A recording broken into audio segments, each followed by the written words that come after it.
एक लक्षात घ्या, लोकांच्याकडे कोट्यावधी रुपये आहेत, अनेकांच्याकडे मोठ्या प्रॉपर्टी आहेत. किती लोक लक्षात राहतात तो?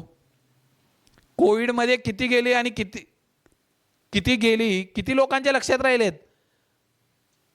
अरे आमचा पंजोबा आमच्या लक्षात राहत नाही. बघा, घरात गेल्यावर पोरांना विचारा पंजोबाचं नाव काय होतं.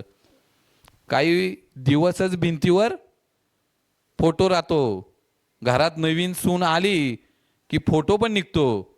फोटो फक्त जन्म आणि मृत्यू संपला. तो फोटो कुठं गेला कोण विचारत नाही. अलीकडे तर आमच्याकडं 13वा झाला का नाही, आम्हाला वाटतं हे घर कमवलं, एवढी प्रॉपर्टी केली, 13व्याला घरात भांडणं होत्यात नावाव करण्या वाचून. कुठलं माझं माझं माझं करत बसलाय. आणि असंही वाटत असेल तर मरणाच्या अगोदर आपल्या मरणाच्या अंतविधीचा देखील खर्च डिपॉझिट करून ठेवा बँकेत. नाहीतर मरणाला तुमच्या 10व्याचा खर्च कुणी करायचा, अंतविधीचा करायचा कुणी, 13व्याला कुणी गोड जेवण घालायचं, ह्याच्यासाठी घराघरात भांडतात. आता